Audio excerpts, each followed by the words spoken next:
Good evening and welcome to the FITT Show. I'm Bobby Kinzer, And I'm Thomas Doty. and we are the FITT Show. Financial information for today and tomorrow, helping our people get their finances in shape. How you doing today, Dope? I am doing fantastic. You're looking absolutely marvelous. Remember, this is not how you feel, it's how you look, and you look marvelous. Let's get it started, Dope, man. We're going to have a good week, man. Last week, man, there were a lot of banner conversation going about where we talked about building wealth. Do you buy or do you rent? And there were a lot of people saying there's no question about it that you buy. And then other people's like, man, I never even thought about renting as an option and saving money from all those expenses of buying a house. But we had some good conversation. But before we get started, like we always say, please click on the banner, um, the excuse me, not the banner, the thumbs up, so we can get more likes, and that way we can expand our viewership. That's how the algorithms work in Facebook, and also go out there and subscribe on YouTube, and that helps us expand our audience. We're so grateful for the people joining in today. We are so thankful. We have people joining in north, south, east, and west, and even overseas.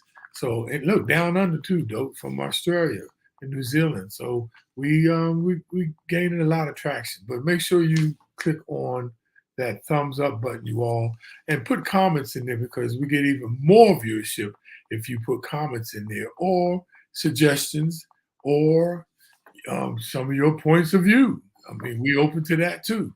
And give us some topics that y'all like for us to talk about. And if it's something that is different than what we're talking about, we'll address that too. We'll take a minute to address that too, because we want it to be a engaging conversation, not just me and Dope talking at you. Right, Dope? That's for sure. Dope, let's talk about our favorite opening topic, the stock market. I don't want to talk about the stock market, man. You know, a whole bunch of other people don't. It's been an ugly week. The Dow is down almost 1,000 points, or 3%. Nasdaq's down almost 600 points, or 4.6%. Microsoft dropped 10 points. Tesla's down 56 points in the past week. Apple's down 8 points, and Pfizer is flat.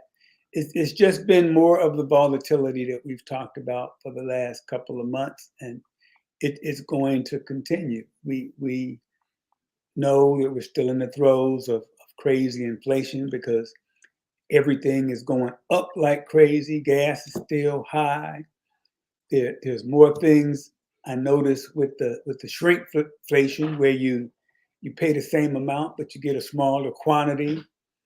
That's everywhere. Services are less at a lot of businesses, but the prices are still, most prices are up. So these are some crazy times, and interest rates are still inching up, which is also putting stress on the market. So it's going to be trying times. But it's funny, as we talk about the market update, Bob, I read a lot of things from different financial people, and some usually have very good points. Susie Orman just wrote an article about the one thing you should invest in during these crazy inflationary times. And it shocked me to see, not shocked me, but she was talking about I-bonds, which we talked about a couple of months ago, trying to encourage people to at least consider those or take a look at them. And as every 6 months, the interest rates reviewed or revised. And this last turn, it went to 9.62%. So for the next 6 months, you pick up 9.62%. And it looks like inflation is going to be here for a while. So take a look at those. That's one of the best inflation fighters out there, because it looks like we're going to be in this for the long haul. And look, if it's good for Susie Orman, because I know normally don't quote Susie Orman, I mean, she's good, but she sometimes have this philosophy. She's about, paying your house off as quick as you can, and low debt and stuff like that, which is cool. But then the other pundit, the gentleman, he talks about, man, Rick Adelman. He said you can't get a mortgage long enough. Get one for 99 years. That's cheap money. So, like we always say, it depends on who it is. So you got to watch out. But we were talking about it though. We talked about I bonds, and we talked about how to go out there online and get them. So consider that, y'all, because it's an inflation fight. And where you going to get 9.62? Another thing I just want to throw out there, though, they have these gas apps which tells you the lowest, where the lowest gas prices are. And don't you have one of them, don't you, I though? use Gas Buddy. That's what it use was. Gas Buddy. But I typically go to Costco because they're usually the cheapest, but I always confirm it in Gas Buddy before I go. Yeah, Gas Buddy. That's one. And and actually makes a lot of sense to to shop for the best prices. And we always talk about strategically shopping too, you all. Nowadays you must strategically shop because chase the best price. And what a lot of people don't do though, a lot of people, believe it or not, do not comparison buy. A lot of people buy on emotions, on their favorite, that they've been purchasing for years. They've been using Colgate toothpaste, and they've been using that for years. But there's so many other toothpastes that are just as good that may save you a few pennies. And that's what it's about, you all. It's not about those big bucks like saving like $500, $300, $1,000. It's them little ones. It's them like $3, $5, $10, $20. Those are the ones that happen the most, and they add up. So really consider, your buying options now because things cost so much. Bill, I just want to talk about my particular stock because almost all the stocks were down today, except my semiconductor stock NXP, the Dutch stock. Semiconductors is in phones and in cars for smart grids in the cars and everything. They were up $7, and I'm like, well, I'm wondering what the world driving that. And I looked it up, and Samsung, the great Samsung, and by the way, Samsung makes their own semiconductors, so that's why they don't have to go to an outside source like Apple, because Apple don't make semiconductors, so they use Intel, they use NXP, they use other semiconductors. But Samsung makes their own, but they threw it out there that they were thinking about buying NXPI, and it made their stock just go up. And I'm like, yeah, go ahead and buy it, because our dad sure will cash out and come back in on a low bid stock purchase. So let's talk about cryptocurrency, though. Everybody knows cryptocurrency has been taking the beating, and everybody's been calling me up talking about, yeah, Bob, I told you about that cryptocurrency. I told you it's no good. I said, no. Don't be too fast. Don't be too fast. We always talked about the long play, the hold it. What's happening, the whales, that's what they call the big institutional buyer investors, the big corporate, the big, venture capitalists. They jumped in like in 2017, and 16, and they jumping out. And that's what caused a lot of times, the cryptocurrencies to go down because they cash it out. When they cash out, they cash it out millions, might be billion. So cryptocurrency, we always say we look at the market cap and we look at what's in circulation and we look at what is the maximum volume, but we always look at the market cap. So the market cap for the total 15,000 or more cryptocurrency last week was at $1.3 trillion. This week is at 1.2. So somebody's selling off.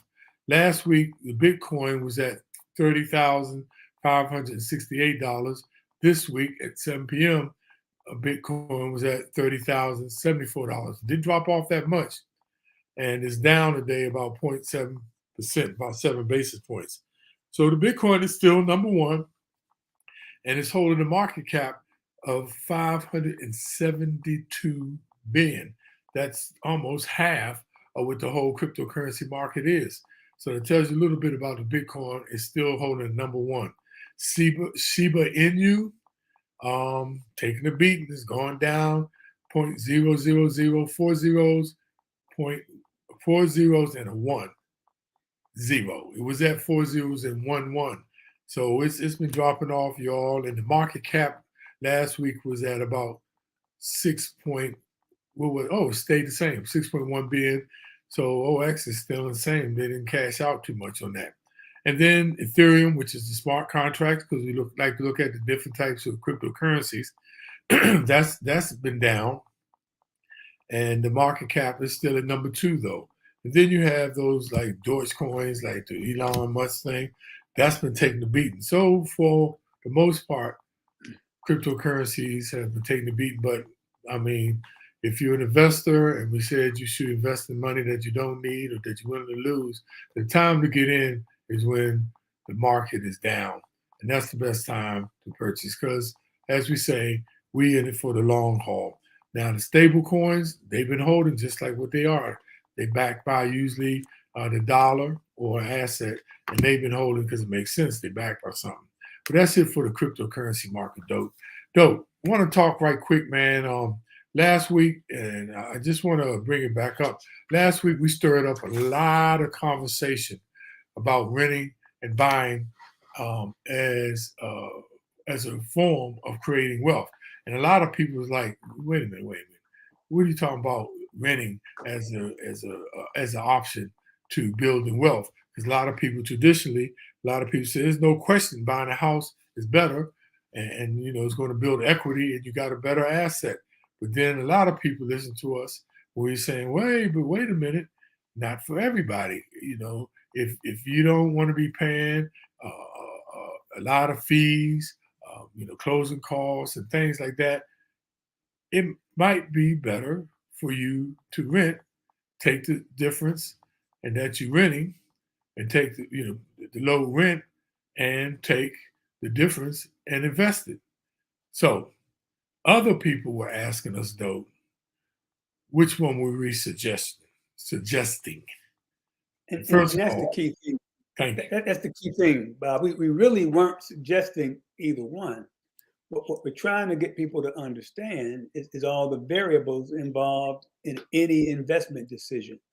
You know, if you think about a house, and the variables are how much you're going to pay down, what are the interest rates, obviously the price of the house, the closing costs, the sales commission, the property taxes, if you're moving into a place with HOA fees, all those things play a part, and you should look at those in determining whether that's best for you, just as you should any investment decision.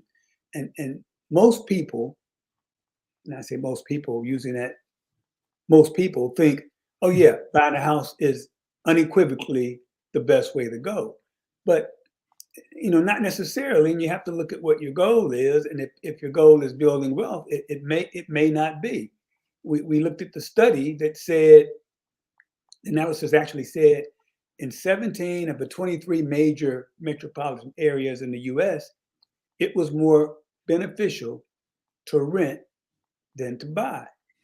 And again, this choice comes down to which one you are more comfortable with. If, again, some people like that feeling of I own the house or I'm buying the house, it's my mortgage, it's mine. But other people look at it as this is just where I live.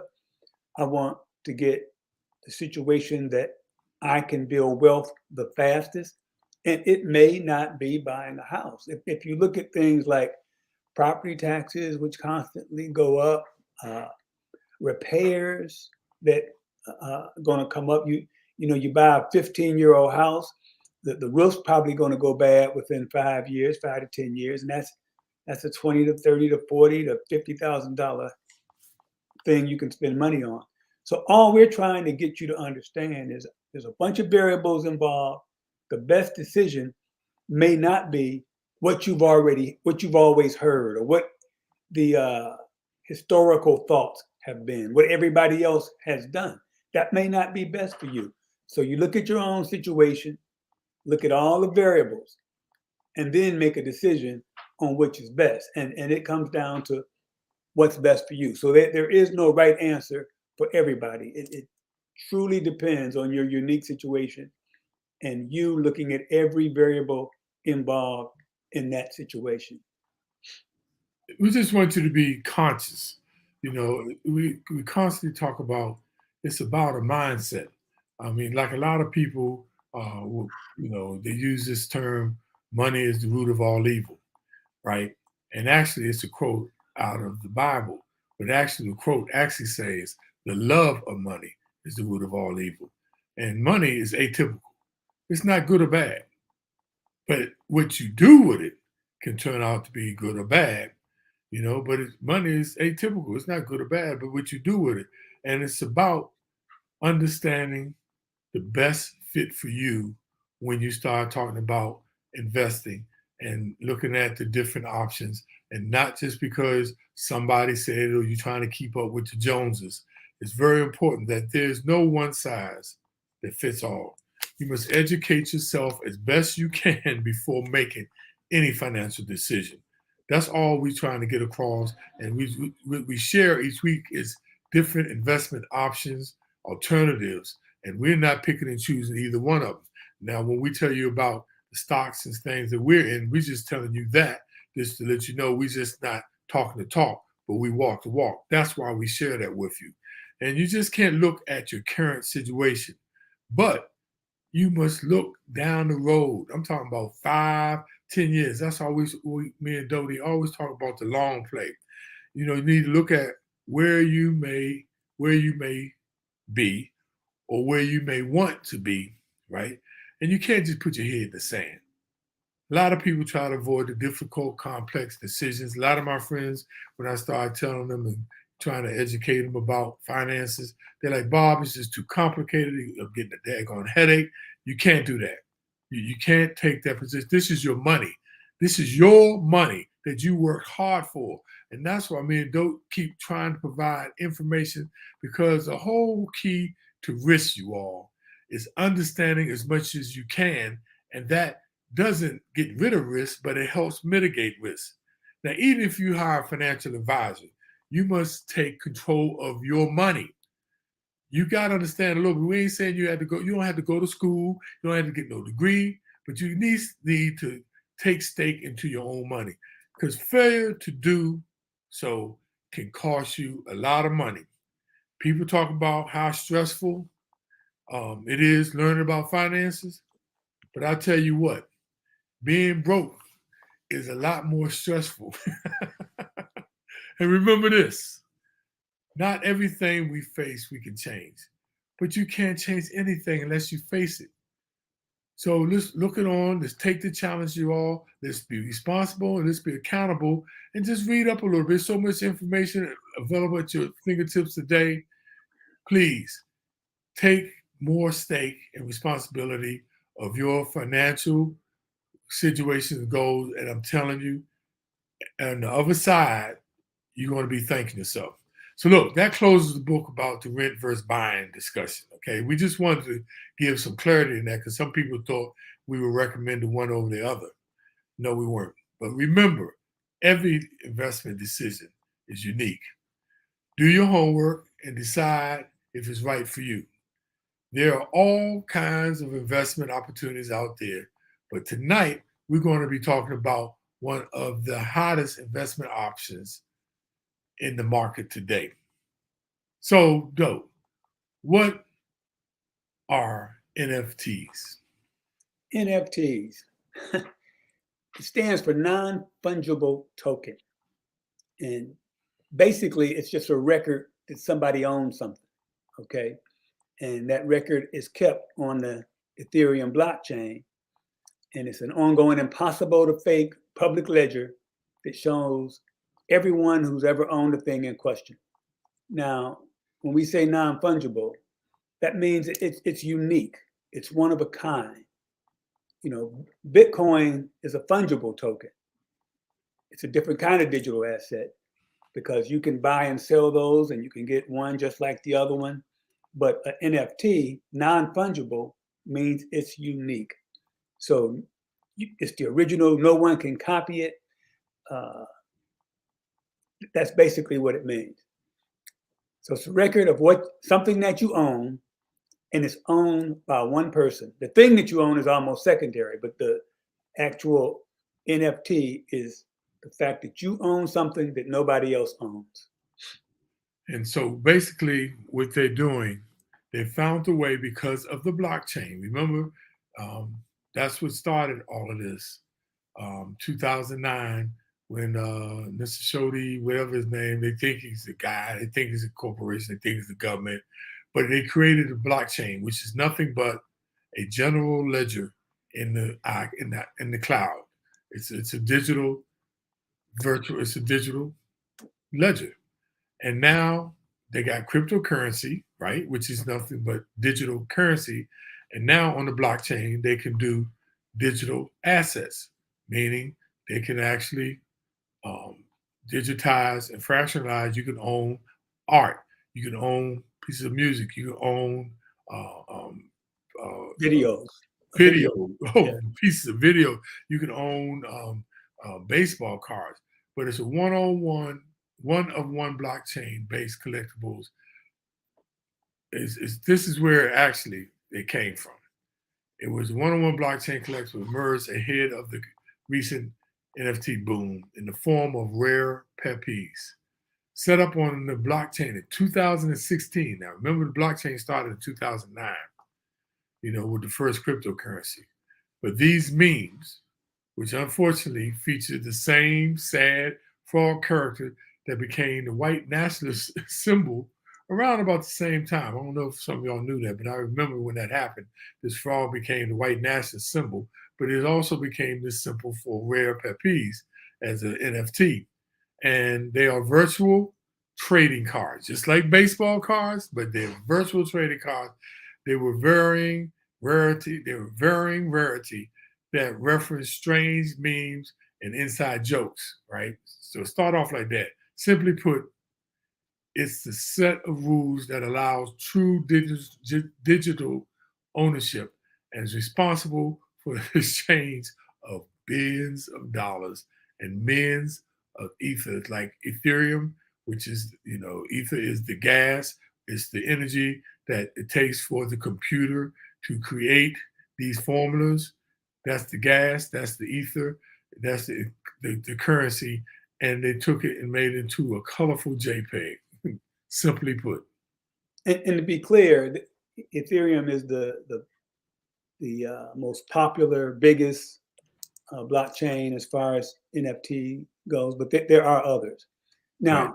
I've already touched on what makes it valuable. Its uniqueness. If you look at a pair of original Jordans or the original Pokemon cards or certain items that are just scarce, that's where they get their value from. And even though you can have a copy of it, it's kind of like, look at it like you might a book. Okay, you can have a book that's signed by the author. Okay, that one's going to be more valuable. You can have more copies of the book, but the one signed by the author is more valuable because it's a one and only. Yeah. So we know this might be a lot, but stick with us because you need to understand it, whether you're going to invest in them or not. When they come across, then you can understand it. So how, or should I say, can you split the cost of an NFT? You can. The term for that is called fractionalization. It's a way of getting exposure to a big ticket item without having to buy the whole thing itself. For instance, like a piece of art. It could be a $3 million piece of art, but if you do not have $3 million to purchase the art, they make it a non-fungible token, and you can own a fraction of that particular art. Now, the owner of a specific NFT can issue any number of what they call fungible tokens for it, letting other people buy and sell fractions of your ownership. It's not too different from buying stock in a company, or like the Green Bay Packers fans owning shares of the team, except now people can easily fractionalize anything. That's what happens by them digitizing the asset. they can sell fractions of it. Basically, you're doing to it either one, you make money by investing, or two, because you love, say, the Packers or NFT art, or maybe it's a little of both. Just because you love the art, you can own a piece of it. Okay. Question might be how permanent are NFTs? And they are here as long as the blockchain exists. And there's no way to delete an NFT once it's on the blockchain. Now you can dispose of it by burning it, which means sending it to a particular wallet called the null or burn address will be permanently irretrievable. And it might be done, someone may pay you to do it if there are a couple things similar just to make theirs more valuable. But typically, the only time you would burn it if you buy something and it's not what you thought it was, or it's taken out of circulation. But it's permanent. It'll be here as long as the blockchain's here. I just want to take a quick minute and have a little discussion about burning, because burning also applies to cryptocurrency. And what burning does, you all, so Bitcoin, there's only 21 billion crypto Bitcoins that are going to be available. And right now they've sold over, I think, 19 billion, but they projected it's going to take longer. But somebody like Shiba Inu has over like 500 million of Shiba Inu. But what they plan to do is burn, say, half of that 500 million to 250, and by you burning it, it makes it more valuable because you have less. It's almost like gold. It makes it more. So that's what happens with burning it. And the same thing with NFTs. You can burn them, get rid of them, or you can burn some of them and just have some left, and that makes them more valuable. That's what burning is, and that term is a very common term with cryptocurrency and dealing with the blockchain. But how do you actually buy NFT? Well, you can set up what they call a MetaMask wallet, which is a digital wallet. We talked about that before, a cold wallet and a hot wallet, meaning, you can have it on the exchange or you can have it on your computer. But which is where you'll store your NFTs. It's a popular choice because it works across NFT marketplace and it's easy to install this browser called the MetaMask. And it will generate you a secret recovery password, which is normally 12 words that act as the private key to your wallet.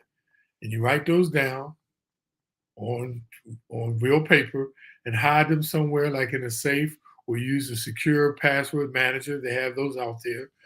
Don't show them to anyone else and don't lose them. If you do, you lose access to your wallet forever. You can also buy some ether. Remember, ether is when it's the actual gas, they call it, which usually that is generated by a computer to create all of this digital assets. So you can head to a crypto exchange like Coinbase and connect your bank account and use some good old-fashioned fiat to buy the cryptocurrency. Most NFTs are tokens on the Ethereum blockchain. So you load up that chain's currency, Ether. NFT prices range from practically free to in the millions. So you fill your wallet whatever amount you feel comfortable losing. If your NFT loses, that's funny, right? Comfortable losing if your NFT value tanks. Because like we said, these are speculative currencies. Tokens.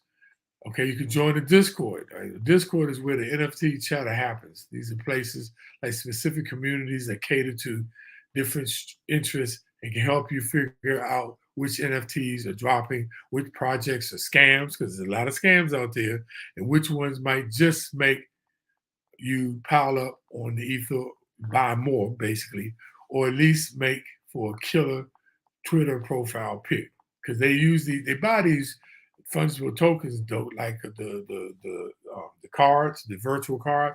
A lot of people use them as profiles on their accounts, on their accounts like Twitter and Facebook. They use them, they buy them just so they have their own profile picture.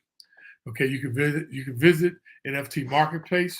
There's a place called OpenSea, SEA, OpenSea, one word, the biggest and most varied marketplace aggregates NFTs for the web, including look, they even got the word porn out there listed as much as $15,000.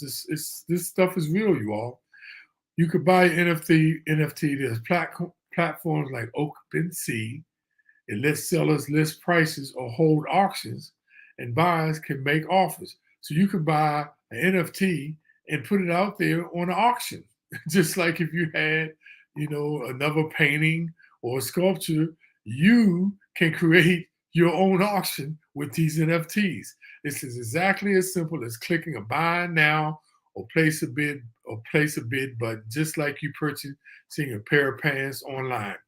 Unlike buying pants, the blockchain transactions charge for gas. Remember, that's the energy used by the computer to process these transactions, or the cost of energy it takes to run them. So be prepared to spend a little bit more than the NFT price. And just like that, you can own a little piece of the blockchain. Now, if you buy some digital art, you might ask, how can you display it? And basically the NFT lives on your computer. But a few products, you can actually buy a framed NFT for as little as $120. And some companies will sell NFT frame already, complete. The frame is in the picture, and the picture looks like a TV, and it responds to voice commands and do all kinds of crazy stuff. But that's pretty expensive. And it's kind of a status symbol to have an NFT in a frame, but that's out there, and people are buying it. And it has value, you all. I know a person who invested in an NFT called Cat Girl. They put $3,000 in it about 4 months ago, and it went all the way to $180,000. And Cat Girl was about maybe 4 or 5 pictures, like a baseball card, of a cat girl, an image of this particular cat girl in different outfits. And my friend, when she cashed out after getting out of all these changes, she netted $150,000 from just $3,000. I mean, it's interesting, y'all, these non-fungible tokens. So what's up with the fashion NFTs? Lots of established fashion brands dabble in NFTs, believe it or not. Nike, Adidas, Gucci, Louis Vuitton, streetwear brand, The Hundreds, which is a brand, and the watchmaker Jacob and Company, to name just a handful, are selling NFTs to their products, digital assets to their particular products. They are digital forward fashion houses like Ouroboros, which launched its own private community at a virtual concert. Really, the business model is not so different from normal companies known for selling limited edition luxury goods. Continue to do exactly that, usually with small drops that have very high prices. They're selling digital digital ownership into their luxury goods. Now, if you think about music NFTs, and just think about Spotify and how most people, a lot of people use Spotify. But one of the problems with Spotify is the artist has to have a whole lot of streams to make a lot of money. But if you do an NFT, you can put it out there and sell it for whatever you choose. And somebody may pay a whole lot of money for a particular NFT of a song from an artist. Could be because they like that artist, or they think that artist is going to become great one day. And again, you have to think about the analogy like a book, because obviously people can copy and hear the same song, So you wonder, well, what value is it to own the original? Well, again, it's like the example I gave of the book that's signed by the author. It's the unique original, and some people are willing to pay for that, pay handsomely for that, and the artist likes it because it may allow them to make more money than they can make now without having to pay everybody in the chain of selling music. So, should you think about buying NFTs? That's your decision. We're just trying to provide you with the information about them because I know I've been having a lot of people ask me a question about NFTs. And I have friends that are invested in NFTs. Not me. Well, Dote, I just need to tell you, you need to speak for yourself because I'm going to tell you, not me either.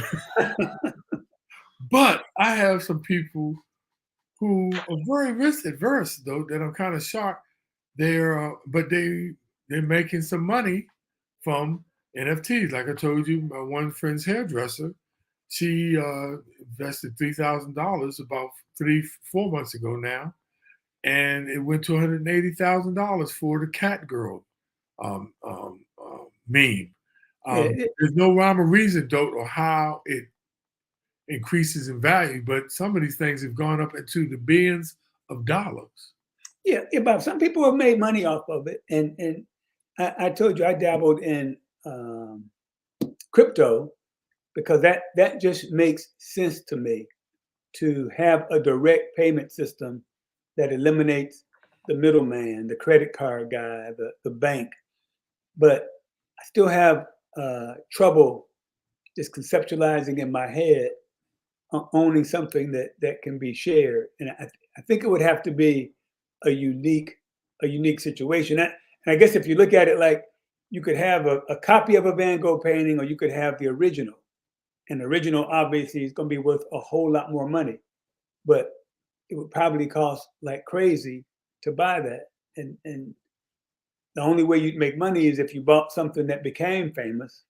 And I don't have the expertise to do that. So I'm not sure. I don't think anytime in the foreseeable future I'll be investing in NFTs. I don't think, but that may change tomorrow. Who knows?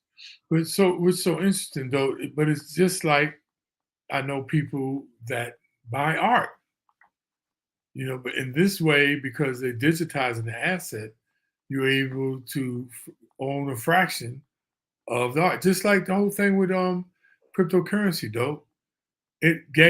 What this does, you all, it gives the little person, the person that does not have the big bucks, major bucks to buy a painting, don't have the major bucks to invest in major stocks.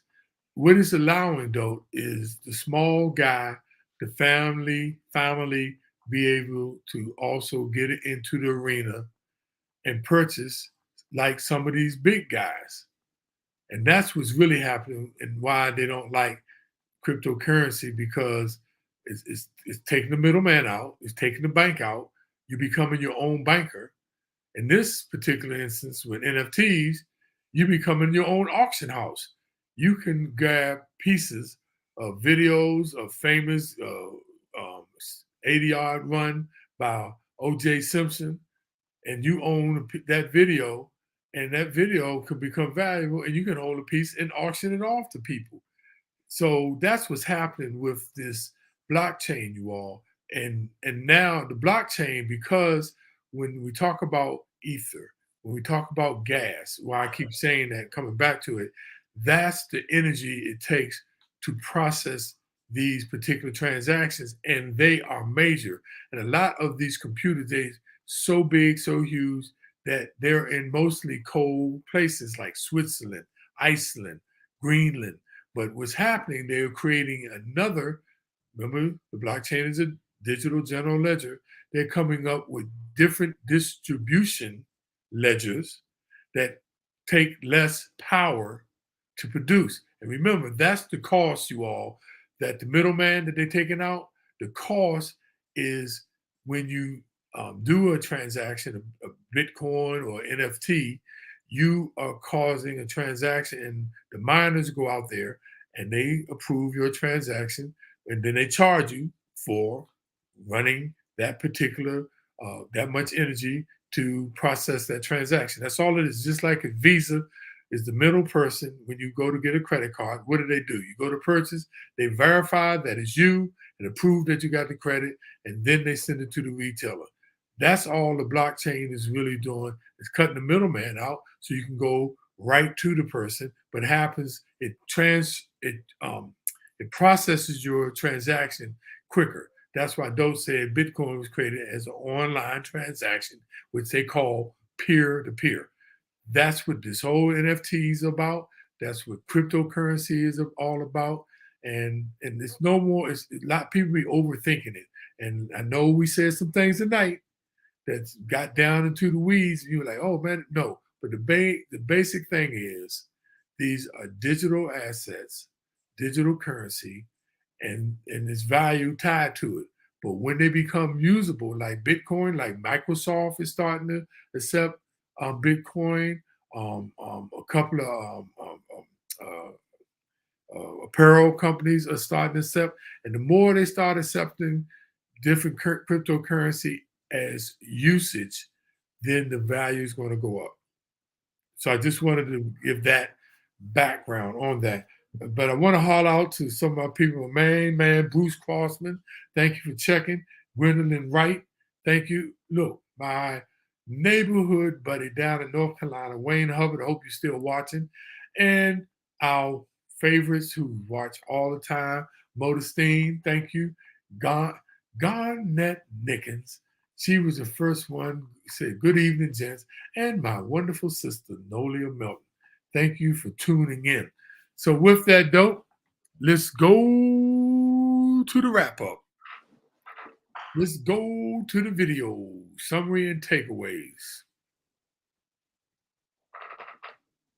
So the first one, you can take it, dope. You got to know your investment. You got to understand all the ramifications of your investment, what it's going to cost you to get in, what it's going to cost you to get out, what are the ongoing costs, and make sure you understand what you're investing in. NFTs, it's like we talked about cryptocurrencies, they're on the blockchain, they're decentralized currency, they're very speculative. That's what we say. If you need the money in the next 1 to 3 years, you don't need to be investing in NFTs. But if you have some money to lose, why not? It could be a chance. It can make a lot of money for you, but it's very speculative. Understand the risk. Yeah, you got to understand the risk. That's the next one, Bob. Oh, yeah. Wow. Yeah. I'm psychic. But yeah, and tie this to your feeling of risk as far as whether you can sleep at night knowing something may have great volatility. I mean, it could go up a whole bunch, it could go down a whole bunch. So understand the risk of the thing you're investing in. If you're looking at stocks, we always tell you to look at the beta and see how it moves in relation to the market. But in the case of NFTs, understand the risk that this is something new, it's something different. Everybody doesn't understand it, and yeah, it could be very risky. So make sure you can sleep at night if you decide to do it. And beware of scams. Beware of scams. There's a lot of scams out there to get you to invest in these NFTs that don't even exist. You must do your background. You must check them out. Look at the exchanges that they're on. You can check that out by going to FINRA, Financial Industry Regulatory Authority, the Financial Industry Regulatory Agency, FINRA, FINRA.org.